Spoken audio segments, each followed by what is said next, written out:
Bonsoir mes frères et sœurs, c'est votre ami le docteur Samuel L. Obantou pour l'exhortation de minuit. C'est le 5e jour, nous clôturons ce soir le thème que nous avons eu à partager avec vous cette semaine, les oppositions. Et ce soir, je vous parlerai des oppositions positives. Lisons la parole de Dieu dans l'épître de Paul aux Galates, le chapitre 2, et nous lirons du verset 11 au verset 14. La parole de Dieu déclare: Mais lorsque Céphas vint à Antioche, je lui résistai en face, autrement dit, je m'opposais à lui parce qu'il était répréhensible.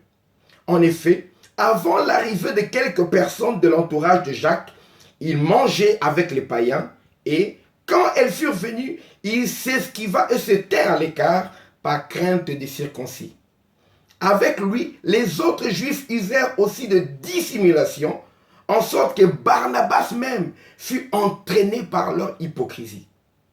Voyant qu'il ne marchait pas droit selon la vérité de l'évangile, je dis à Céphas, en présence de tous: si toi qui es juif, tu vis à la manière des païens et non à la manière des juifs, pourquoi forces-tu les païens à judaïser? C'était une opposition assez vive entre Paul, l'apôtre des nations, l'apôtre des païens, et Céphas, qui est Pierre, qui a été plutôt envoyé pour évangéliser les Juifs. Et à Antioche, il y a eu un incident. Pierre, avant l'arrivée des Juifs, envoyé par Jacques, envoyé de Jérusalem bien sûr, Pierre mangeait avec les païens, c'est-à-dire que les autres peuples qui n'étaient pas juifs. Mais ces gens-là étaient convertis, c'était des frères en Christ maintenant. Mais les Juifs, dans leur coutume, ne mangent pas avec les autres nations. Ils n'entrent même pas dans la maison des gens qui ne sont pas juifs. Et Pierre voulait garder ces coutumes-là, alors que l'évangile l'amenait à vivre autrement. Et Pierre mangeait avec ces gens parce qu'il avait trouvé Paul faire de même qui était juif, Paul qui les a évangélisés. Mais quand les juifs assez rigoureux sont venus de Jérusalem, Pierre a été hypocrite, il a entraîné les autres frères aussi, ils sont détournés des païens. C'était quand même un scandale. Les gens qui mangent avec vous parce que vous appartenez à la même famille, maintenant la famille de Dieu, quand les gens de leur peuple viennent, les gens de leur nation viennent, ils se détournent de vous. En tout cas, c'était un scandale, ça risquait de détruire l'œuvre de Dieu que Paul venait de faire. Alors Paul s'est opposé à Pierre.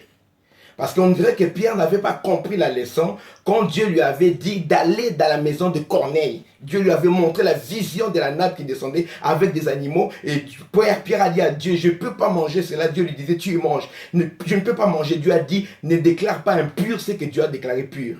Et quand il est allé chez Corneille, les gens étaient baptisés de Saint-Esprit pour montrer que les païens aussi étaient approuvés pour faire partie de la même famille que nous. Ils bénéficient de la même grâce. Pierre avait oublié cela. Il a voulu user d'hypocrisie. Et Paul a résisté. Il s'est opposé à Pierre. Écoute bien, mais je veux te dire ceci.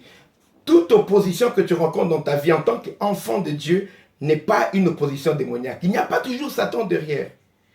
Quand tu empruntes un mauvais chemin, tu sors des clous, comme on dit. Tu empruntes les voies sinueuses, des voies qui ne sont pas balisées par le Seigneur. Dieu enverra des hommes pour s'opposer à toi. Des personnes qui s'opposeront à toi pour te ramener dans le droit chemin. Les exemples sont légion. Vous savez, quand David a pris la femme d'autrui, Beersheba, et il a fait tuer Uri, Dieu a envoyé le prophète Nathan pour réprimander David. Vous lirez ça dans 2 Samuel, le chapitre 12. Dieu a envoyé Nathan pour réprimander David, pour s'opposer à David par rapport à ce qu'il venait de commettre. Quand Dieu t'aime, il s'opposera à toi. Il peut utiliser les personnes. Il a utilisé Paul pour amener Pierre à la raison. Il a utilisé le prophète Nathan pour amener le roi David à la raison. Lui aussi qui était un prophète qui avait des révélations, l'ancêtre de Christ. Donc quand les gens s'opposent à toi, aujourd'hui les chrétiens n'aiment plus qu'on s'oppose à eux. Quand on s'oppose à toi parce que tu te conduis mal, tu commences à répandre la nouvelle: ils sont jaloux de moi, ils sont jaloux de moi, ils sont jaloux de mon succès. Non, on n'est pas jaloux de ton succès. Quand on voit que tu t'es écarté de l'évangile, tu es hypocrite, on doit te parler selon la vérité, avec amour. Ce comportement n'est pas bien. Sache écouter. Parce que Dieu ne descendra pas du ciel. Il enverra des personnes pour te parler. Dieu peut utiliser les éléments de la nature. Il a appelé le prophète Jonas: va à Ninive pour prêcher. Le prophète Jonas a pris le chemin sans s'opposer pour aller à Tarsis. Dieu a fait lever une grande tempête. C'était une position. Quand tu vois des choses, tu veux faire ceci, la voiture ne va pas bien, la voiture tombe en panne alors que c'était bien révisé, tu rates l'avion. Des fois, il faut comprendre le langage de Dieu. Ces oppositions-là, ces situations qui s'opposent à toi, c'est peut-être le langage de Dieu pour t'interdire d'aller où tu veux aller. Je connais l'histoire d'une famille qui m'est très proche, qui m'est très chère. Il y a une personne qui devait prendre son avion à Bruxelles pour aller à Kinshasa. L'avion devait faire escale ici à Paris, je crois, et puis le soir est parti pour Kinshasa. Cette personne était en Belgique, a raté son avion. Et ce bien-aimé a pris le train pour rattraper l'avion à Paris. Et il a pris l'avion à Paris pour aller. Vous savez, c'est l'avion de UTA qui s'était écrasé dans le désert. La personne là appartient à une famille qui prie. Si la personne s'était contentée de rater son avion, de prendre un prochain vol, la personne serait encore vivante.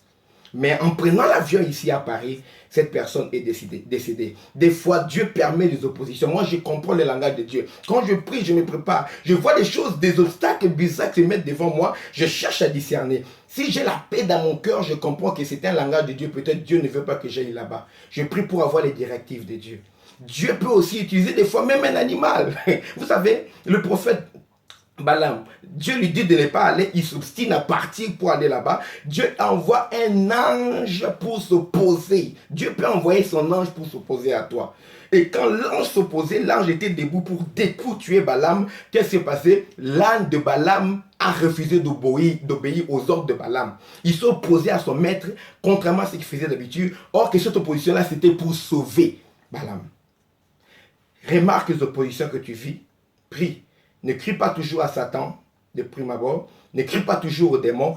Cherche à voir si l'opposition se présente à toi, te permet d'être dans la volonté de Dieu, d'être dans la parole de Dieu, ou bien c'est une opposition qui est là que tu vois que le diable s'oppose à ce que tu fasses la volonté de Dieu. Il faut toujours prier parce que tous ceux qui sont conduits par l'Esprit de Dieu sont fils de Dieu. Écoute les conseils des gens qui sont à côté de toi. Écoute les réprimandes des gens qui sont à côté de toi. Et regarde bien, si quelqu'un s'oppose à toi, tu reconnais que c'est une personne qui t'aime.